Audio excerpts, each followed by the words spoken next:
शृणुयाम देवाः भद्रं पश्येमाक्षभिर्यजत्राः स्थिरैरङ्गैस्तुष्टवागुंसस्तनूभिः व्यशेमदेवहितं यदायुः स्वस्ति न इन्द्रो वृद्धश्रवाः स्वस्ति न पूषा विश्ववेदाः स्वस्ति न सार्क्ष्यो अरिष्टनेमिः स्वस्ति नो बृहस्पतिर्दधातु। ओम शांति शांति शांति। सदाशिवसमारम्भां शङ्कराचार्यमध्यमाम् अस्मदाचार्यपर्यन्तां वन्दे गुरुपरम्पराम्।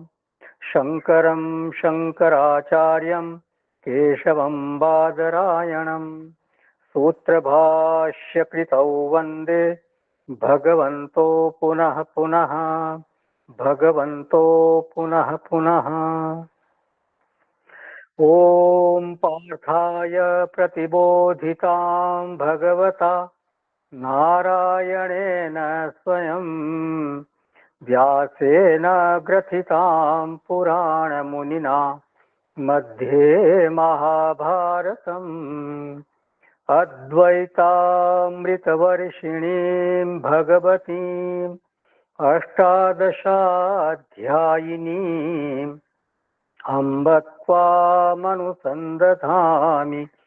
भगवद्गीते भवद्वेषिणीम्। नमोऽस्तु ते व्यासविशालबुद्धे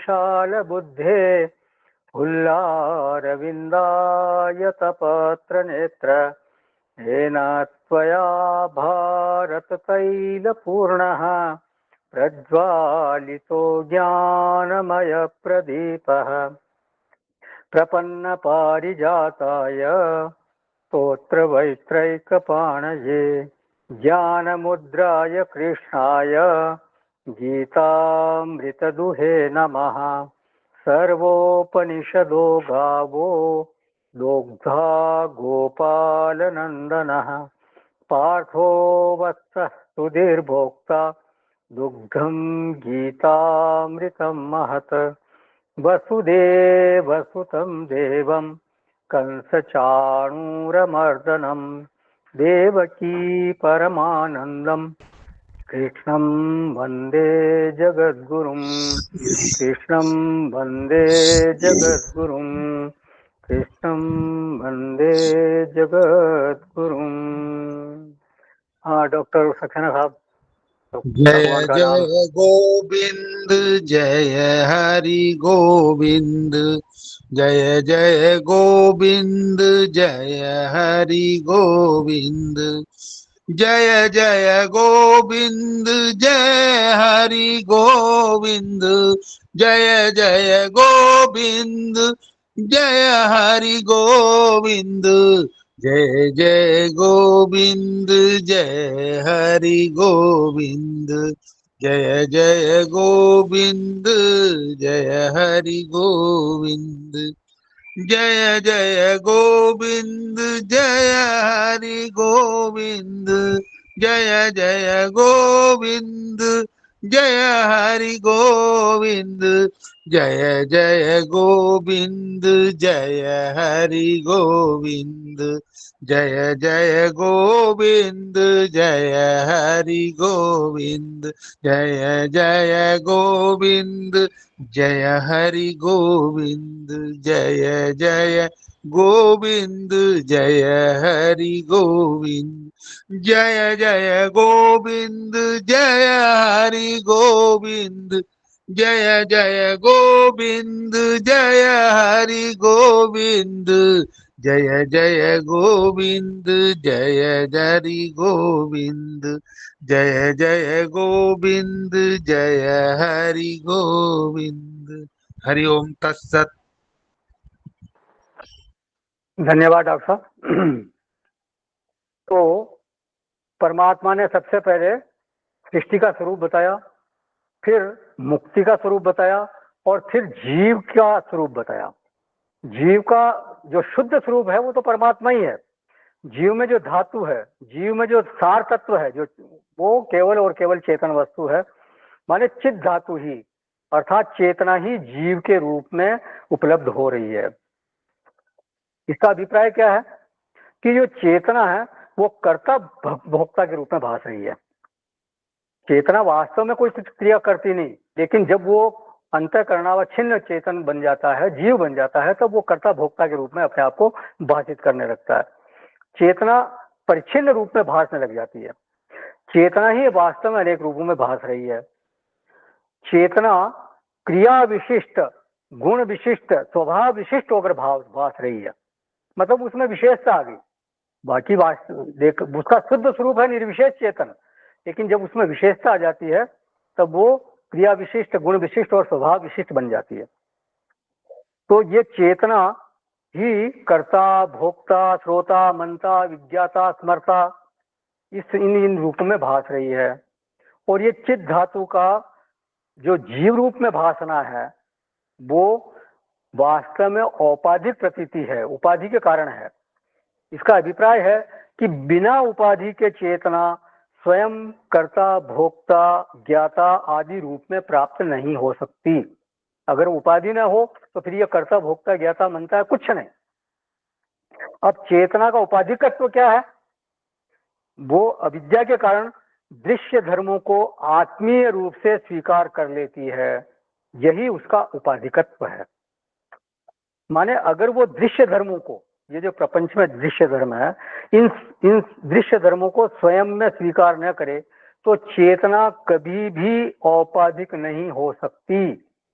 निरंश चेतन, निर्वय चेतन, विभाग रहित चेतन, निराकार चेतन, किसी के साथ किसी प्रकार से उसका संसर्ग संभव नहीं है, उसका लेप संभव नहीं है। और इसलिए उपाधि धर्मों का चेतन में लेप कभी भी वास्तविक नहीं हो सकता। वो उपाधि धर्म के उपाधिगत धर्म जो है वो चेतनगत गति नहीं हो सकते। चेतना के साथ उनका संलिप्त होना संभव ही नहीं है। तो केवल एक हेतु बनता है और वो है केवल भूल। इसी को बोलते हैं अविद्या। अविद्या का कोई कारण नहीं होता, वो स्वाभाविक ही है, नैसर्गिक ही है, अनादि है, लेकिन वो अनंत नहीं है, ये ध्यान रखें। उसका अंत हो सकता है, वो विद्या के द्वारा उसका निवर्तन हो सकता है, उसका बाद हो सकता है। तो इसलिए जीव का यदि ठीक से शोधन किया जाए तो निष्पत्ति क्या प्राप्त होती है कि जीव का स्वरूप जो है वास्तविक रूप से वो परमात्मा ही है। तो जीव के उपाधिकत्व का बात कर देने पर, उस उपाधि को हटा देने पर जो उसकी निरुपाधिक स्थिति है वही उसका अव्यय पद में गमन है। यद गत्वा न निवर्तन्ते, भगवान ने बोला ना, यहाँ जाकर वापस लौटना नहीं होता। तो उसकी निरुपाधिक स्थिति में वो स्थित हो जाता है, यही उसका यद गत्वा न निवर्तन्ते वाली बात है। उसका स्वरूप में अवस्थान हो गया। निरुपाधिक स्वरूप में अवस्थान होना ही उसका अव्यय पद में गमन है, उसका धाम गमन है। तद्धाम है परमम है। तो स्वरूप एवं धाम है। वास्तव में देखा जाए तो वो जो उसका स्वरूप में स्थित होना ही उसका धाम में स्थित होना है। अविद्या निवृत्ति ही धाम में गमन है। अविद्या की निवृत्ति हो गई, जीव अपने स्वरूप को प्राप्त हो गया, मतलब तद्धाम है परमम। तो अमूढ़ा गच्छन्ति तत् अव्ययम पदम। जो अमूढ़ है, जो विवेकी है, जो ज्ञानी है, वो उस अव्यय पद को प्राप्त होते हैं, अव्यक्त पद को जाते हैं। फिर कहा ये जो ईश्वर है, माने ये जो जीव को मैं यहाँ ईश्वर बोला। ईश्वर माने जो अपने शरीर का स्वामी है। तो ये जो ईश्वर है, ये जीव है, ये मन सहित सभी इंद्रियों को खींच करके दूसरे शरीर में वैसे ही ले जाता है जैसे वायु गंध के स्थान से गंध को एक स्थान से दूसरे स्थान पर ले जाता है। माने वो ले जाता हुआ दिखता नहीं है, वायु जैसे दिखता नहीं, वैसे ही जीव जो है इंद्रियों को ले जाता हुआ दिखता नहीं है। और फिर नए शरीर में जाकर वो सारी इंद्रियों को यथास्थान स्थापित कर देता है और मन के द्वारा वापस से वहां विषयों का सेवन प्रारंभ कर देता है। और जब ये उत्क्रमण करता है, माने जब शरीर छोड़कर जाता है अथवा शरीर में स्थित रहता है और विषयों का भोग करता है, और सुख दुख मोह आदि से ग्रस्त हो रहता है, तो इसके वास्तविक स्वरूप को अज्ञानी लोग नहीं जानते, मूढ़ लोग नहीं जानते, जो नासमझ लोग हैं वो इसके स्वरूप को नहीं जानते। लेकिन जो प्रमाण जनित ज्ञान नेत्र वाले हैं, जिनको विवेक दृष्टि प्राप्त हो गई है, ऐसे ज्ञानी जन इस आत्मा के वास्तविक स्वरूप को जान लेते हैं, देख लेते हैं, पहचान लेते हैं। तो इसी में आगे 11वें श्लोक में भगवान कहते हैं, ये 15वें अध्याय का 11वां श्लोक देखें आप, 15th चैप्टर 11th श्लोक। यतन्तो योगिनश्चैनं पश्यन्त्यात्मन्यवस्थितं यतन्तोऽप्यकृतात्मानः नैनं पश्यन्त्यचेतसः। यत्न करने वाले माने प्रयत्न करने वाले योगी जन अपने हृदय में स्थित इस आत्मा को तत्व से जानते हैं, किंतु जिन्होंने अपने अंतःकरण को शुद्ध नहीं किया है, ऐसे अज्ञानी जन तो यत्न करते रहने पर भी इस आत्मा को नहीं जानते। तो यतंत है ये योगिनः ते पश्यन्ति, जो प्रयत्न करने वाले योगी जन है, जो समाहित चित्त वाले योगी जन है, वो इस आत्मा को देखते हैं। किसी को यह भ्रम नहीं होना चाहिए कि आत्मा का साक्षात्कार नहीं हो सकता। देखिए, केवल आत्म वस्तु ही ऐसी वस्तु है जिसका साक्षात होता है, बाकी सब चीजें परोक्ष ही है। ये बात हमारे गले वास्तव में इसलिए नहीं उतरती क्योंकि हमारे अंतःकरण में कमी है। हमारा अंतःकरण उस तरह से उसका आदि नहीं है। हमारा अंतःकरण बस ये दृश्य को देखने का आदि हो गया। तो आप कभी भी दूसरे की सत्ता का अनुभव नहीं कर सकते। जो पर सत्ता है, दूसरी सत्ता है, वो नित्य अनुमेय है, उसका केवल अनुमान होता है। मैं आपके होने का अनुमान करता हूं, आपके होने का अनुभव कभी नहीं कर सकता। आप हो क्योंकि मैं आपको देख रहा हूं। तो स्वप्न में भी तो हम देखते हैं, सभी को, बहुतों को देखते हैं। तो ये हेतु बना, मतलब एक तरह से देखना हेतु बन गया। तो आप हो ये मेरे लिए हेतु सिद्ध है, अनुभव सिद्ध नहीं है। आप हो क्योंकि मैं आपको छू सकता हूं। तो स्वप्न में भी तो हम कई लोगों को छूते हैं। किसा ऑडियो ऑन हो गया साहब? ये हाँ ठीक है। मतलब स्वप्न में भी तो छूते हैं कई लोगों को। तो स्वप्न में चीजें क्या सत्य थोड़ी होती है? नहीं होती। आप हो क्योंकि मैं आपसे बात कर सकता हूं। तो स्वप्न में भी तो हम बहुत से लोगों से बात करते हैं। तो अन्य सत्ता किसी भी प्रकार से अनुभव गम्य नहीं होती। वो अन्य की सिद्धि जो है वो नित्य अनुमेय है, वो उसका अनुमान होता है, वो नित्य परोक्ष होती है, वो अनुभव गम्य नहीं होती, हमारे अनुभव में नहीं आ सकती। आपके भीतर क्या विचार मेरे को थोड़ी पता चलेंगे, नहीं पता चल सकते। तो आपकी सत्ता का अनुभव जो है वो मेरे को नहीं हो सकता, मेरी सत्ता का अनुभव आपको नहीं हो सकता। केवल मैं अपनी आत्मा का अनुभव ही साक्षात मैं कर सकता हूं, दूसरों का नहीं। तो पश्यन्ति साक्षात अनुभवंती। पश्यन्ति शब्द क्यों बोला यहां पर? कहीं किंचित भी संशय की गुंजाइश नहीं रहनी चाहिए। कब कहते हैं पश्यन्ति? लोग कहते हैं ना मेरी आंखों देखी बात है। तो भगवान ने कहा अच्छा चलो तुम्हारे ही अनुभव के धरातल पर आकर मैं बात करता हूं। तो योगी न पश्यन्ति, जो योगी है, योगी शब्द का भगवान भाष्यकार ने अर्थ किया समाहित चित्ता। जो समाहित चित्त वाले महापुरुष हैं वो देखते हैं, जिनका चित्त एकदम प्रशांत है, जिनका चित्त बिल्कुल किसी भी प्रकार के विक्षेप से रहित है, वो योगी जन अपने अंतःकरण में उसका दर्शन करते हैं। कथम पश्यन्ति? ज्ञान चक्षुष है। वो कैसे देखते हैं? ज्ञान चक्षुओं के द्वारा। तो यतंत है योगिना एनम, एनम माना इस आत्मानम।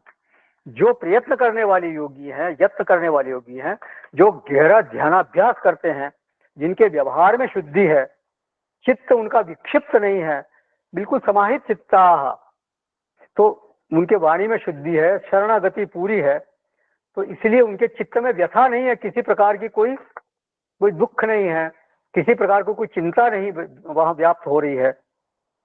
तो ऐसे योगी सतत प्रयत्न करते रहते हैं और आत्मानम साक्षात अनुभवंती, आत्मदेव को वो साक्षात अनुभव कर लेते हैं, साक्षात देख लेते हैं।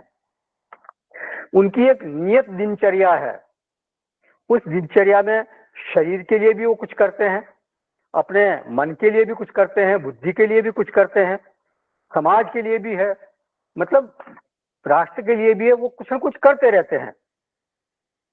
तो इसको बोलते हैं यत्न। यत्न में सारी चीजें शामिल है, शरीर के लिए भी है, मन बुद्धि के लिए भी है, परिवार के लिए भी है, समाज के लिए भी है, अध्यात्म के लिए के रास्ते में तो चल ही रहे हैं।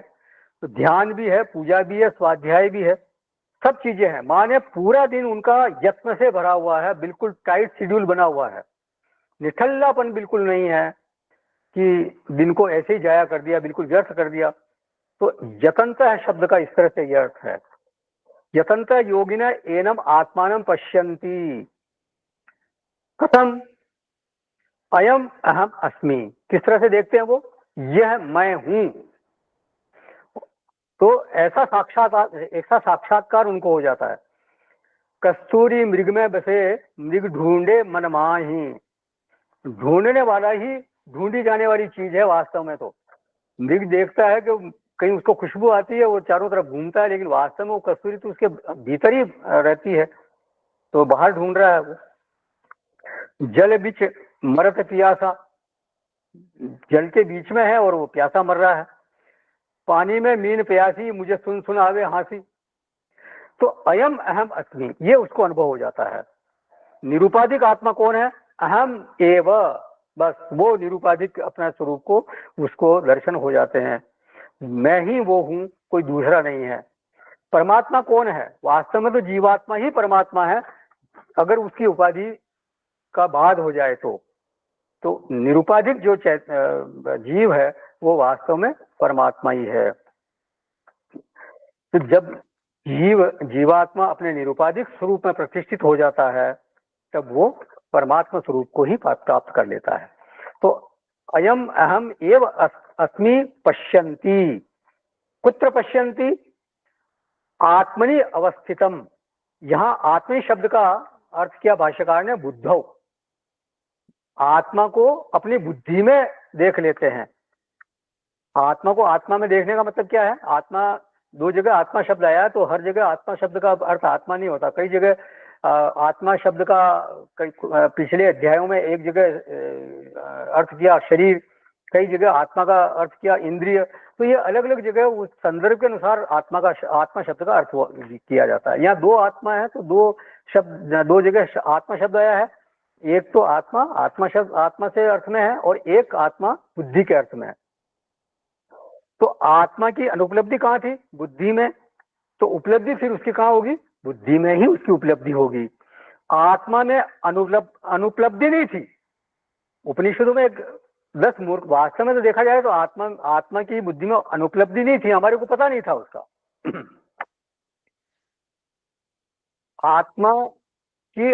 आत्मा में अनुपलब्धि नहीं थी। आत्मा तो सदैव उपलब्ध है, आत्मा की अनुपलब्धि नहीं थी, हमारे को उसका पता नहीं चल रहा था, बुद्धि में उसकी उपलब्धि नहीं हो रही थी। मुख्य बात यह है। तो उपनिषदों में एक 10 मूर्खों की कथा आती है, आपने पढ़ा होगा बचपन में, कहानी हमने भी पढ़ी थी।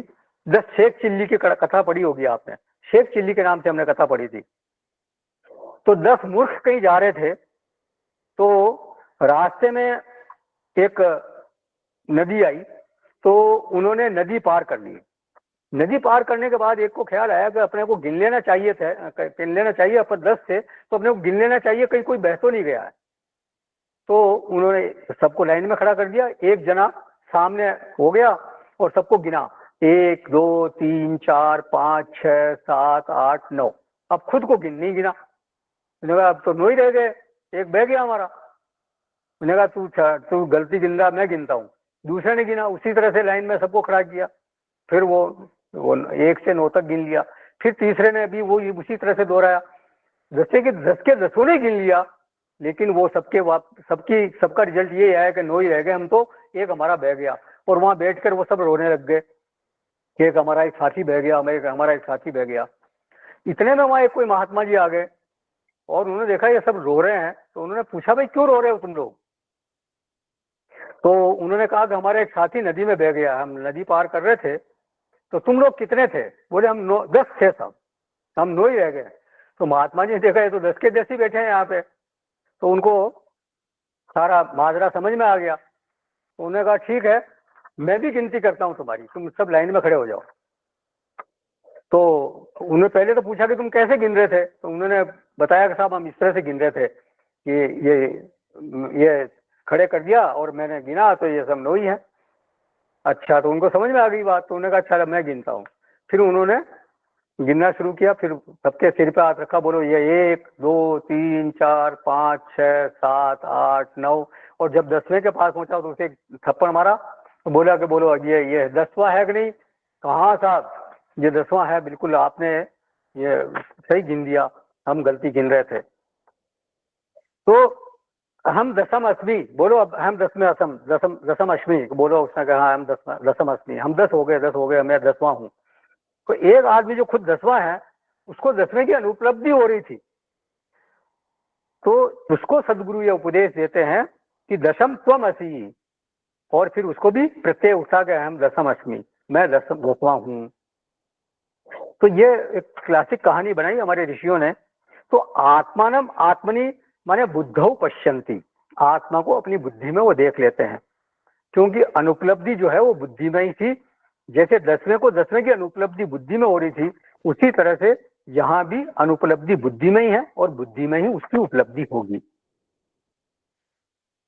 और उपलब्धि इव, वास्तव में तो देखा जाए तो वो उपलब्ध तो था ही था, लेकिन मानव की उपलब्धि हुई, तो इसको बोलते हैं प्राप्तस्य प्राप्ति ही। वास्तव में कोई आत्मा अनुपलब्ध थोड़ी, वो तो हमेशा उपलब्ध है। आत्मा का कोई कभी अनुपलब्धि वाली बात हो ही नहीं सकती, कभी अभाव नहीं हो सकता आत्मा का। तो वो केवल आपको अविद्या के कारण अनुपलब्धि हो रही थी, और जब वो विद्या के द्वारा वो अविद्या की निवृत्ति हो गई तो उपलब्ध हो गई। तो पश्यन्ति आत्मनि अवस्थितम, वो देख लेते हैं। कौन देख लेते हैं? योगी। कौन से योगी?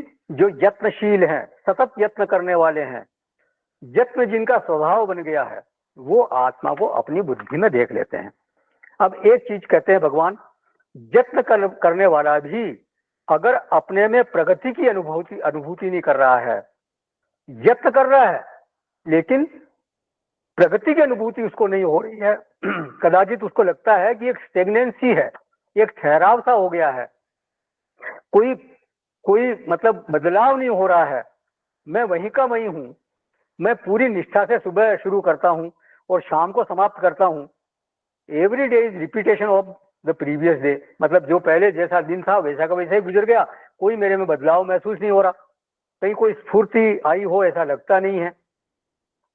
तो अब प्राय 99% 99% लोगों का जीवन ऐसा ही है, सुबह होती है शाम होती है, यूं ही जिंदगी तमाम होती है।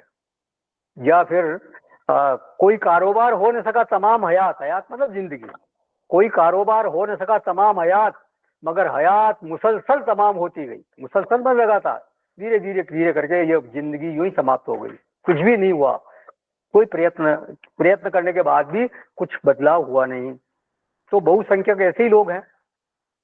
तो यतनतः बोले मैं पूजा भी करता हूँ, जप भी करता हूँ, थोड़ा ध्यान भी करता हूँ, अपना कर्म भी पूरी निष्ठा से करता हूँ, मैं सब करता हूँ, लेकिन न एनम पश्यन्ति, वो मेरे में कोई फर्क पड़ नहीं रहा, मेरे को आत्मा का दर्शन नहीं हो रहा। तो अब कमी क्या है? आखिर आदमी करेगा क्या? यत्न ही तो करेगा। तो बोलते हैं इसमें 2 बातें हैं। एक तो यह है कि वो अचेतसः, वो ना समझ है, उसकी समझ ठीक नहीं है, उसको यह नहीं मालूम है कि कैसे बोलना है, कैसे व्यवहार करना है, बड़ों से कैसे व्यवहार करना है, सामान्य ज्ञान उसमें नहीं है, छोटों के साथ कैसे व्यवहार करना है, माने कॉमन सेंस की उसमें कमी है।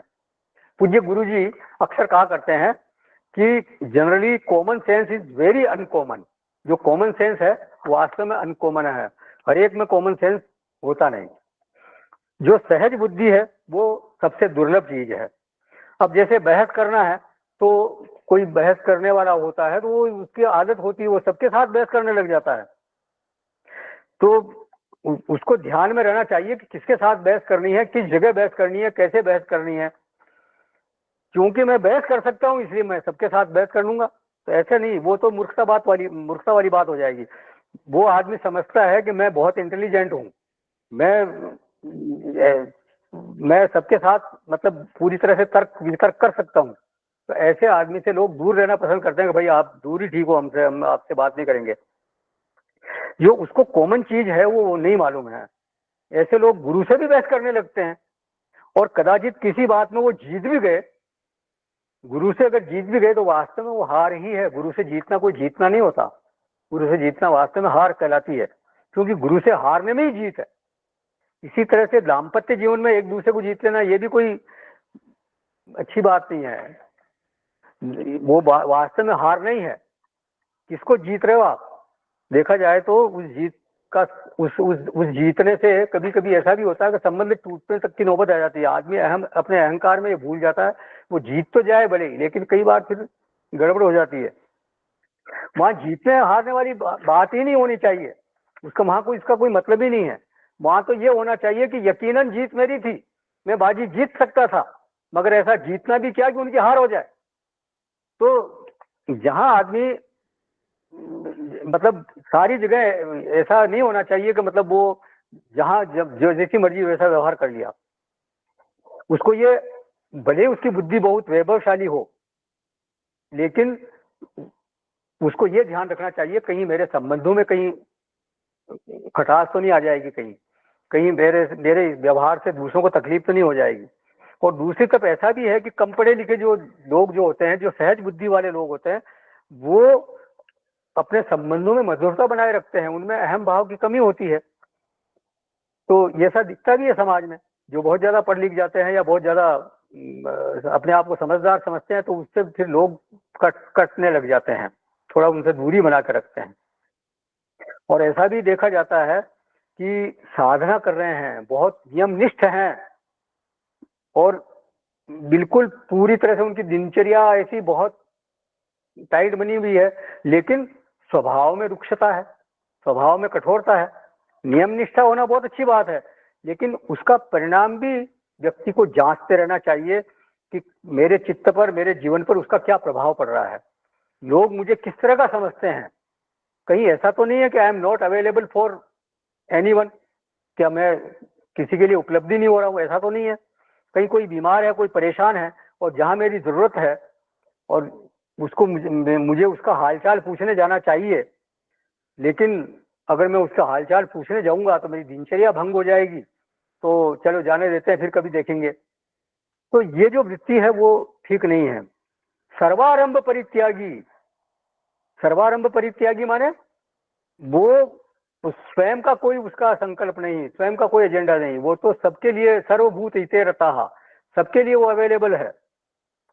मई सर्वाणी कर्माणी संन्यस्य, इसका अर्थ क्या है कि ऐसे व्यक्ति के पास स्वयं का कोई संकल्प नहीं है, बस वो तो हमेशा दूसरों के लिए अवेलेबल रहता है।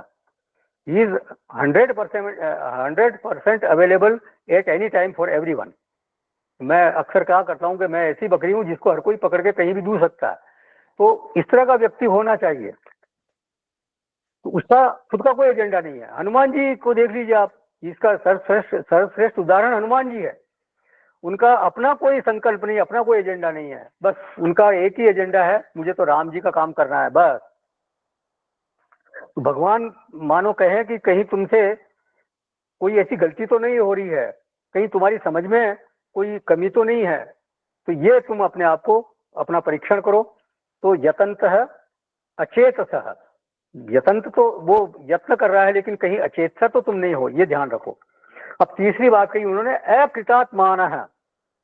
अब ये एक साधक का कॉम्बिनेशन देखिए, वो अचेतस भी है और अकृतात्माना भी है। लोगों की दृष्टि में वो यत्न करता हुआ दिखाई दे रहा है, तो पहला शब्द तो कट गया, यतंतः। मानी ये नहीं कहा जा सकता कि वो यत्न नहीं कर रहा है। अब बुद्धि के स्तर पर उसकी समझ ठीक नहीं है, वो अचेतस है। साधन के विषय में, संबंधों के विषय में उसकी समझ ठीक नहीं है। तो वो कॉमन चीजें भी नहीं समझ रहा है, और फिर वो है अकृतात्मान है। माने उसने अपना निर्माण नहीं किया है, व्यक्तित्व का निर्माण नहीं किया, अपने को सजाया नहीं है। कृत शब्द का अर्थ होता है निर्माण, तो उसने अपना निर्माण नहीं किया। ये अपना निर्माण किस तरह से करना होता है? तो निरंतर सावधान रह करके, निरंतर अलर्ट रह करके, अपने अनुभव से या दूसरों के अनुभव से भी सीख करके जो अच्छा लगे वो एडॉप्ट करना। एक साधक को अपने व्यक्तित्व में खूबसूरती पैदा करने का हमेशा प्रयत्न करते रहना चाहिए। जो चीज दूसरों में आपको ठीक नहीं लगती, जो चीज दूसरों में इरिटेटिंग लगती है, जो चीज आपको लगता है कि ये ठीक नहीं कर रहे हैं, जैसे वाणी है, व्यवहार है, किसी का उठना बैठना है, कोई भी चीज आपको ठीक नहीं लगती है, तो ये व्रत हमारे को ले लेना चाहिए कि कम से कम मैं तो ऐसा नहीं करूंगा।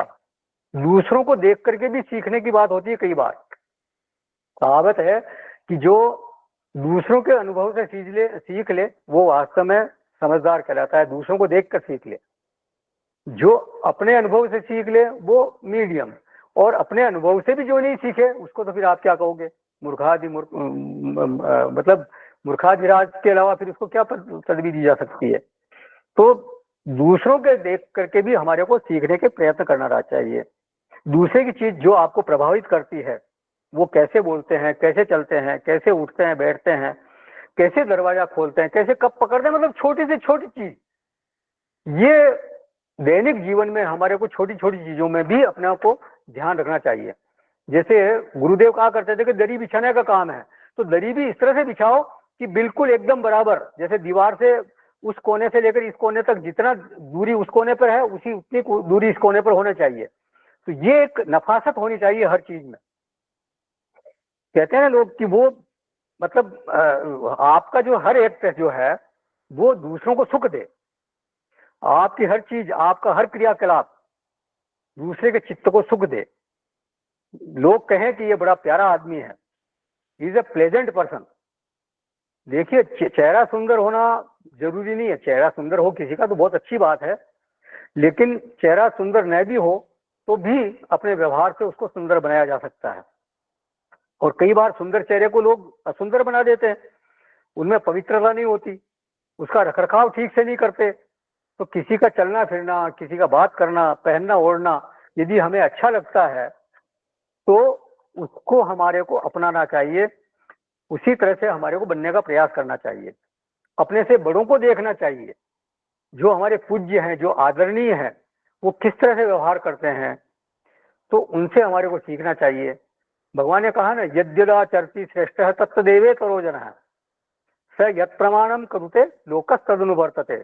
श्रेष्ठ पुरुष जो जो आचरण करते हैं, अन्य पुरुष भी वैसे ही वैसा आचरण करने लगते हैं। वो जो कुछ प्रमाण कर देता है तो अन्य लोग भी वैसे ही वर्तन करने लगते हैं। जैसा राजा तथा प्रजा, ऐसा कहावत भी है। श्रुति ने भी आदेश दिया है, ये तत्र ब्राह्मणा सम्मर्षिणः तत्र वर्तेरन्। जैसा श्रेष्ठ लोग वर्तन करते हैं वैसा ही आपको भी वर्तन करना चाहिए।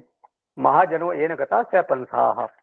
तो भगवान का कहना है कि कृतात्मा बनो, बी ए जेंटल पर्सन, तब साधना आपकी फलवती होगी। किसी की वाणी कर्कश हो, कठोर हो, स्वभाव में बिल्कुल द्वेष हो, हिंसा हो, दूसरों के प्रति असंवेदनशीलता हो, स्वार्थपरता हो, तो इसका सीधा मतलब है कि वो अकृतात्मा है, वो कृतात्मा नहीं कहला सकता।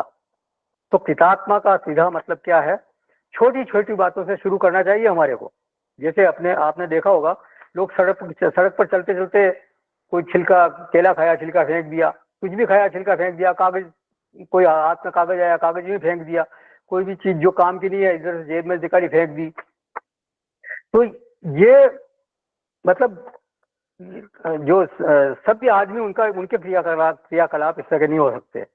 लोग पानी बहुत वेस्ट करते हैं, नल खोल दिया, खुला रख दिया, ऐसे ही चले गए। स्टेशनों पे या सार्वजनिक स्थानों पे देखा होगा आपने, नल चल रहा है, खूब जोर से चला दिया, हाथ धोना है, थोड़ा सा पानी चाहिए लेकिन बहुत ज्यादा वेस्ट कर रहे हैं। लोग झूठा छोड़ देते हैं। अक्सर हम जाते हैं शादी ब्याहों में, देखते होंगे आप भी, जितना मर्जी भर लिया और फिर खाया नहीं गया तो ऐसे ही झूठा छोड़ दिया। अब वो ये नहीं समझते कि उस भोजन को आप तक पहुंचाने में कितने लोगों की मेहनत लगी हुई है, ये बिल्कुल वो समझते नहीं। हम आश्रम में जब थे तो कई ऐसे कुछ लोग, ऐसे ब्रह्मचारी लोग थे हमारे, कि वो थालियां हमारे को स्वयं को धोनी पड़ती है वहां पे। थाली धोने के बाद तो उसको उसमें वहां जो सिंक बनी हुई है, बड़ी सिंक बनी हुई है, उसमें उसको पूरे पानी को नहीं जरा के और उसको पानी सही थी ऐसे बाहर निकाल लिया और गीले के गीले निकलने लग गए, तो वहाँ क्या जो फर्श है वो गीला हो जाता था और वहाँ ठंड बहुत पड़ती है, तो सबके मोजे पहने होते हैं तो मोजे भी गीले हो जाते थे। तो ये नहीं, वहाँ कपड़े वगैरह रखे हुए थे, आप वो तो थाली को वहां पहुंच के फिर लेके जाओ, नहीं लेकिन ऐसे ही तो दूसरों के ध्यान नहीं रखते लोग। तो क्या है कि ये असंवेदनशीलता का प्रतीक है, दूसरों की परवाह नहीं करना, दूसरों का ध्यान नहीं रखना, ये क्या है, आप में असंवेदनशीलता है। तो शिष्टाचार या अदब या तमीज की बड़ी बड़ी बातें भले ही कर लें, लेकिन ये जो छोटी छोटी चीजें हैं ये जीवन में अगर नहीं आए तो फिर साधना फलवती नहीं हो सकती। जब आप दूसरे के सुख का दूसरे के सुख का हेतु बनते हो तभी आप प्रिय बनते हो। यदि आप दूसरे के सुख के हेतु नहीं बनते हो तो आप कभी भी किसी के प्रिय नहीं बन सकते, ये लिख लीजिए आप। केवल शरीर की सुंदरता या अच्छे कपड़े पहन लेने मात्र से किसी का प्रिय कोई बन नहीं सकता। दूसरे को सुख पहुंचाना, दूसरे को सुख पहुंचाना ये बहुत जरूरी है। दूसरे को सुख पहुंचा करके ही आप दूसरे के प्रिय बन सकते हो, बाकी नहीं बन सकते। तो पितात्मा कहते हैं कि गुरुदेव कभी प्रवचन के बीच में रुमाल भी निकालते थे मुंह आदि पहुंचने के लिए, तो बड़े एक उनकी स्टाइल होती थी और वो जब मुंह पहुंचते थे तो किसी को बुरा नहीं लगता था। या कोई प्रश्न पूछता था, चिट्ठी भेजते थे प्रश्न पूछने के लिए, तो वो कागज को खोल के पढ़ने का स्टाइल और उसको पढ़ने के बाद फिर फाड़ने का स्टाइल वो इस तरह का होता था कि लोगों को मतलब बिल्कुल बुरा नहीं लगता था। तो इसे कहते हैं पितात्मा। मनमाना आचरण नहीं होना चाहिए कि हमारे को क्या परवाह है, कोई हमारे बारे में क्या सोचता है, इसे हमारी क्या परवाह। तो ये दिखाता है कि आप दूसरे के प्रति सेंसिटिव नहीं हो, इनसेंसिटिव हो। पर संवेदना मतलब दूसरों के प्रति जो संवेदना है वो आप में बहुत कम है या बिल्कुल नहीं है, तो फिर आप साधक कहलाने के योग्य भी नहीं हो, ये आप ध्यान कर लीजिए। साधक का जो साधारण व्यवहार है वो बेहतर से बेहतर होते जाना चाहिए। कोई भी देख के कहे कि हाँ ये निश्चित रूप से कोई साधक है। फिर भाव सौंदर्य हो, विचार सौंदर्य हो, प्रमाण पुष्ट विचारधारा हो, तब तो कोई फिर वो साधक वाली बात है। हमेशा सकारात्मक सोच रखता हो, वो नेगेटिव विचार बिल्कुल न आने पाए। कई बार आदमी क्या है कि बहुत नेगेटिव विचारों को प्रमुखता दे देते हैं कि भाई सब जगह भ्रष्टाचार है, सब सब समाज में सब जगह चोर है, सब बेईमान है। तो जिससे की बातें करना, मतलब आजकल किसी का विश्वास नहीं किया जा सकता, तो सब लोग धोखा देने वाले हैं, एक दूसरे को धोखा दे रहे हैं। तो ये इस तरह की बातें हमेशा करना ठीक नहीं है। हमेशा अच्छा देखने का, पॉजिटिव देखने का भी स्वभाव बनाना चाहिए। दुनिया में अच्छाई भी है और देखा जाए तो वास्तव में अच्छाई ही अधिक है। अगर अच्छाई न हो दुनिया में तो दुनिया चल नहीं सकती, ये पक्की बात समझ लो आप। हमेशा अंधेरा ही अंधेरा देखने का स्वभाव नहीं होना चाहिए, प्रकाश भी देखो भाई, प्रकाश को भी देखना चाहिए।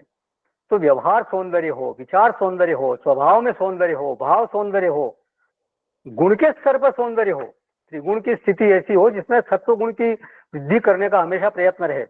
अगर कोई व्यक्ति तमोगुण ज्यादा है उसमें तो उसको तमोगुण से रजोगुण की प्रधानता बनानी चाहिए, और रजोगुण है तो फिर रजोगुण से सत्वगुण की प्रधानता बनाने का प्रयत्न करना चाहिए। और ये प्रयत्न साध्य है।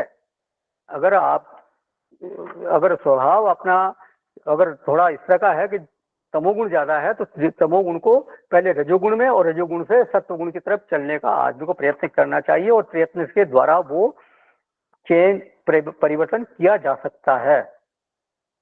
भगवान ने तो कहा ना, नित्य सत्वस्थ भव। तो जो भी कुछ आपके अगर रजोगुण भी है और तमोगुण भी है तो वो सत्व के शासन में हो, इस तरह की बात होनी चाहिए। रजोगुण और तमोगुण भी जरूरी है जीवन में। रजोगुण नहीं होगा तो प्रवृत्ति नहीं हो सकती, आप कर्म नहीं कर सकते, और तमोगुण नहीं होगा तो आप विश्राम नहीं कर सकते, नींद नहीं आ सकती आपको, वो भी जरूरी है, लेकिन वो हो सत्व के शासन में, सत्व गुण की प्रधानता होनी चाहिए वो।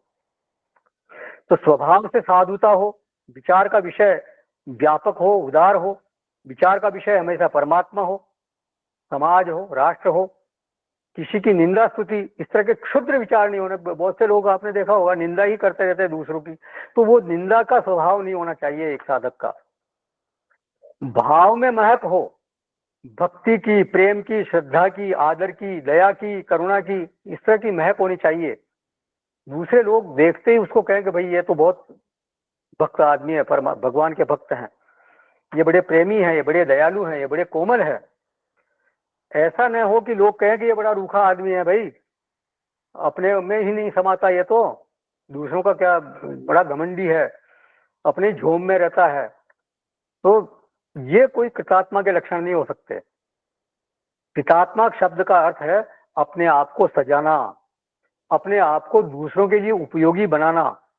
वो चाल चल के उम्र खुशी से कटे तेरी, वो काम कर की याद तुझे सब किया करें, जो जिक्र हो तेरा तो वो हो जिक्र खैर ही। जिक्र खैर मतलब अच्छे अच्छे के रूप में आपका जिक्र हो, दूसरे लोग कहें कि भाई भला आदमी है, बड़ा अच्छा आदमी है, बहुत सज्जन आदमी है। जो जिक्र हो तेरा तो हो वो जिक्र खैर ही, और नाम तेरा ले तो सब अदब से लिया करें। तो इस तरह का व्यक्ति को बनाना, अपने आप को बनाना चाहिए।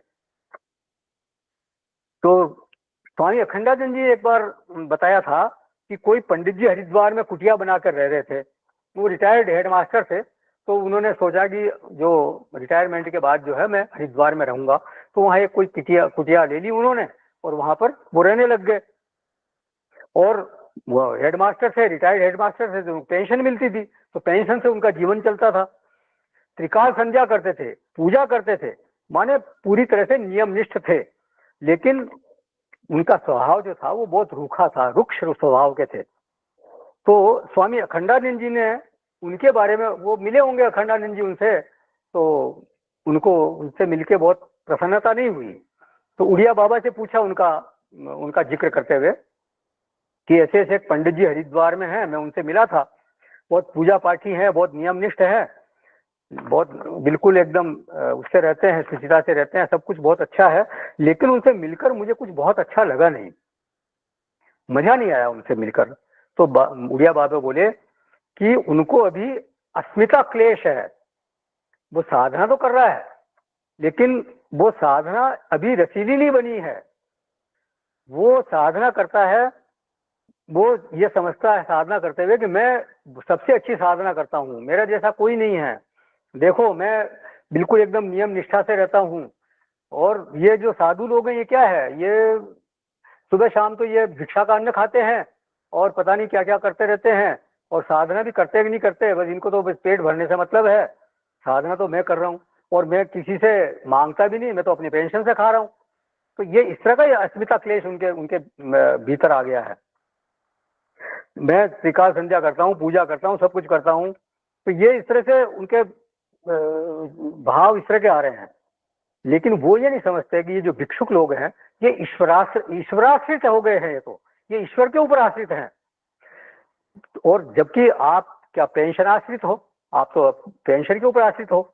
जिस दिन आप ये पेंशन का आश्रय छोड़ दोगे और जिस दिन ईश्वराश्रित हो जाओगे, तब आपको वास्तविकता का पता चलेगा।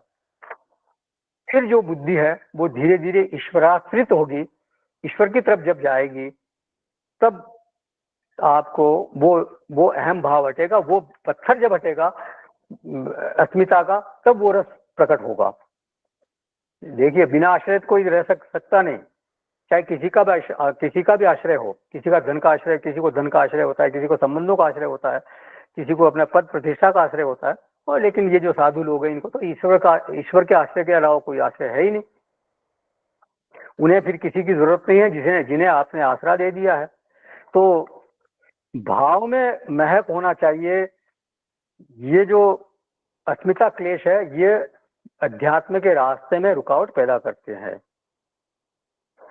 बुद्धि में अद्वैत का बोध होना चाहिए। वेदांत सार संग्रह भूतम, बिल्कुल सार मालूम होना चाहिए। हृदय में शरणागति का भाव होना चाहिए।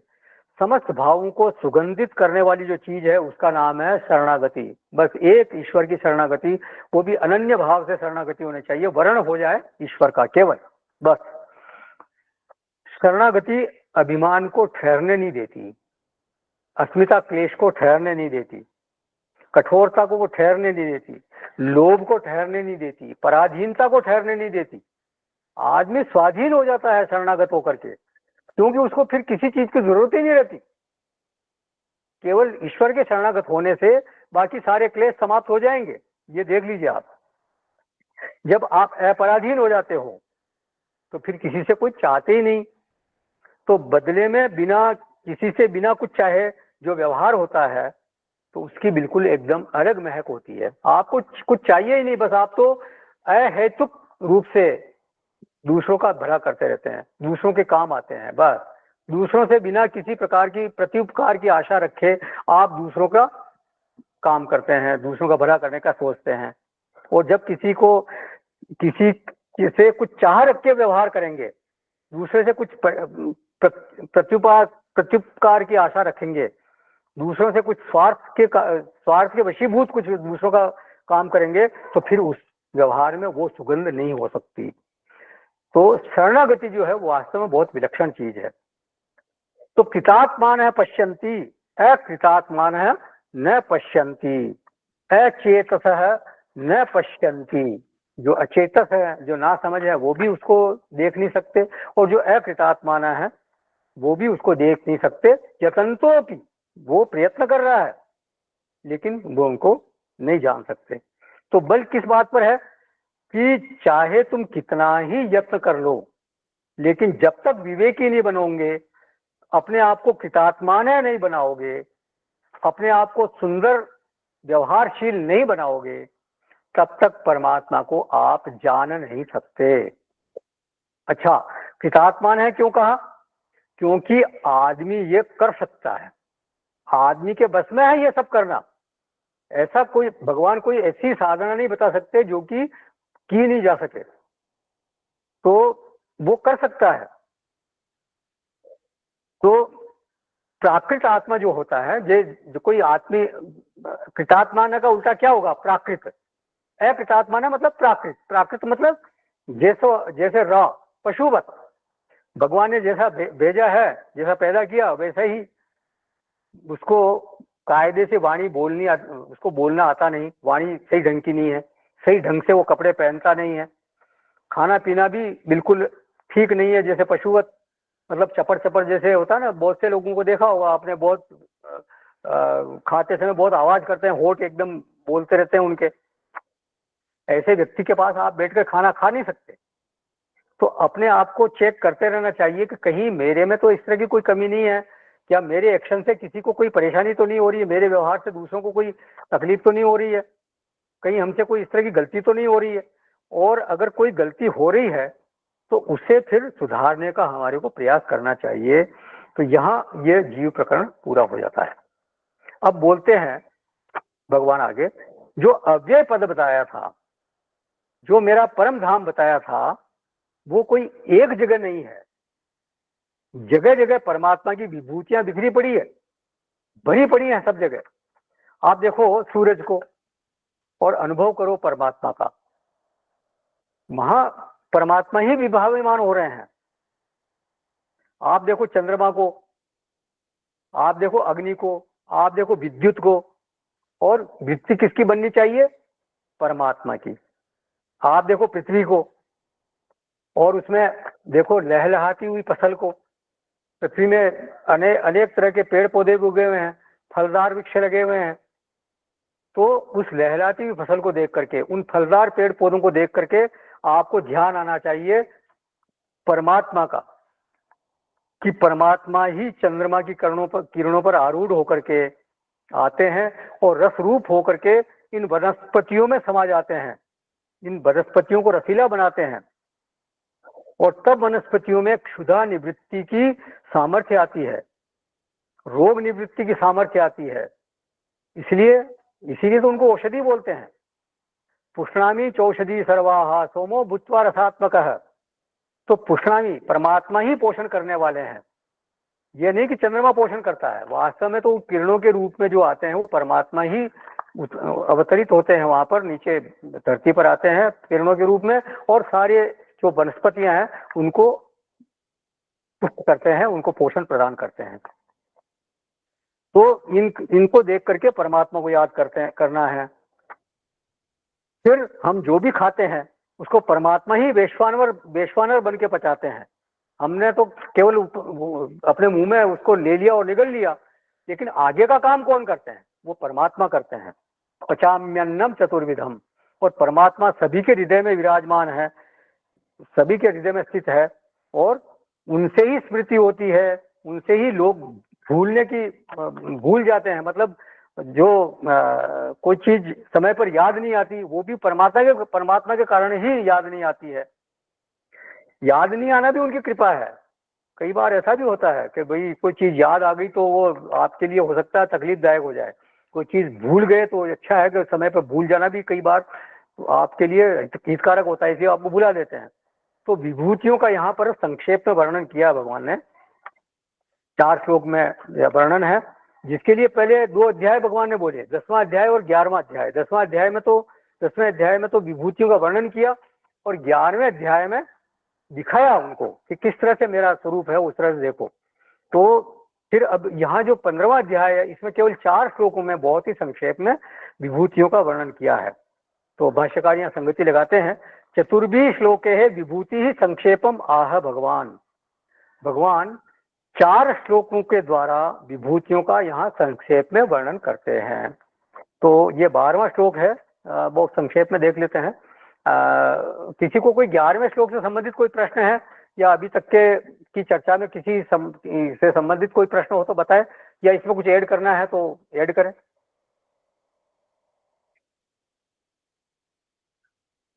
12वें श्लोक में हम प्रवेश करेंगे। तो ये 15वें अध्याय का 12वां श्लोक है।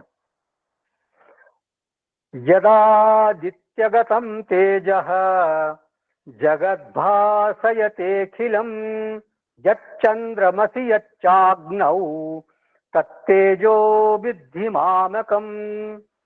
सूर्य में स्थित जो तेज संपूर्ण जगत को प्रकाशित करता है, जो तेज चंद्रमा में है और जो तेज अग्नि में है, उसको तू मेरा ही तेज जान। तो यदादित्यगतम तेजः, जो सूर्य का तेज पूरे जगत को प्रकाशित करता है, वो तेज वास्तव में सूर्य का नहीं है। वो तेज किसका है? वो तेज मेरा है। ये तुम्हारे को जानना चाहिए। जगत की दृष्टि से सूर्य स्वयं प्रकाश हो सकता है, हमारे को भी दिखता है सूर्य स्वयं प्रकाश है, उसको और कोई दूसरा प्रकाशित नहीं कर रहा है। चंद्रमा पर प्रकाश है, चंद्रमा को कौन प्रकाशित कर रहा है? चंद्रमा को सूर्य प्रकाशित कर रहा है, पृथ्वी को सूर्य प्रकाशित कर रहा है। लेकिन सूर्य जो है वो स्वयं प्रकाश अनुभव में आता है, हमारे अनुभव में तो यही आता है। लेकिन वास्तविकता क्या है? वास्तविकता यह है कि वो मेरे द्वारा प्रकाशित हो रहा है। सूर्य में जो प्रकाश है वो मेरा है। इसी तरह से जो चंद्रमा में जो तेज है, चंद्रमा का जो प्रकाश है, वो मेरे द्वारा प्रकाशित होता है, मैं ही उसका प्रकाशक हूँ। इसी तरह से अग्नि में जो तेज है वो भी मेरा ही तेज है, मेरे ही द्वारा वो अग्नि प्रकाशित होती है। और इस सूर्य, अग्नि और चंद्रमा की उपलक्षणा से फिर विद्युत को भी गिन लेना चाहिए। न तत्र सूर्यो भाति न चंद्र तारकम, तारों को भी गिन लेना चाहिए। तारे भी प्रकाश तो देते ही हैं, चाहे थोड़ा ही प्रकाश देते हैं, लेकिन प्रकाशित तो होते ही हैं। फिर विद्युत है, वो भी प्रकाश देती है। तो ये जो सारा तेज इनमें सूर्य में है, चंद्रमा में है, अग्नि में है, तारों में है या विद्युत में है, वो सारा तेज या सारा प्रकाश परमात्मा का है। ये इनका स्वयं का प्रकाश नहीं है। उनके प्रकाश से तमेव भांत मनुभाति सर्वम तस्य भाषा सर्वमिदं विभाति। ये जो इनमें जो प्रकाश है वो परमात्मा के द्वारा ये सारे प्रकाशित होते हैं, ऐसा उपनिषद में भी कहा है। तो किसी का कोई प्रश्न हो तो पूछे, नहीं तो फिर आज यहाँ समापन करेंगे। चलिए साहब, कहीं जाइएगा नहीं। ओ पूर्णमद पूर्णमुदच्यते पूर्णस्य पूर्णमादाय पूर्णमेवावशिष्यते। ओम शांति शांति शांति। हरि ओम। श्री गुरुभ्यो नमः। हरि ओम।